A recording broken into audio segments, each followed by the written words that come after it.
Hi friends, ఎలా ఉన్నారు? So మన విజయవాడ షోరూమ్ రెడీ అయిపోయింది మీకోసం. చూసారా, మంచి మంచి ఫ్యాన్సీ శారీస్, పట్టు వెరైటీస్ అయితే పై ఫ్లోర్లో చాలా బాగా అనమాట. సో అన్నీ సర్దేశారు, మీ అందరి కోసం ఎదురు చూస్తూ ఉన్నాం.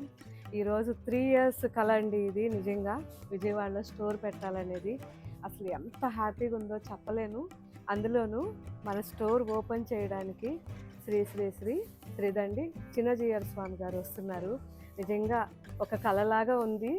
మేమైతే అసలు దాదాపు 15 years నుంచి ఆయన మన స్టోరీకి రావాలి అని అలా చాలాసార్లు కోరికగా ఉండేది. కానీ సమయం అనేది ఇప్పుడు వచ్చింది, అది కూడా విజయవాడలో. అమ్మ అనుగ్రహం అంతా కూడా. సో మీరు కూడా ప్రతి ఒక్కరూ మన స్టోర్ విజిట్ చేయాలని నేను అనుకుంటున్నా. వీలైనంత వరకు ఈరోజు వచ్చి మన స్టోర్ చూసి స్వామివారి ఆశీర్వాదం తీసుకుని వెళ్ళండి. అండ్ నేను రేపు ఎల్లుండి కూడా ఇక్కడే ఉంటాను. మీకు ఎప్పటికప్పుడు నేను అప్డేట్ ఇస్తూ ఉంటాను. Okay friends, thank you.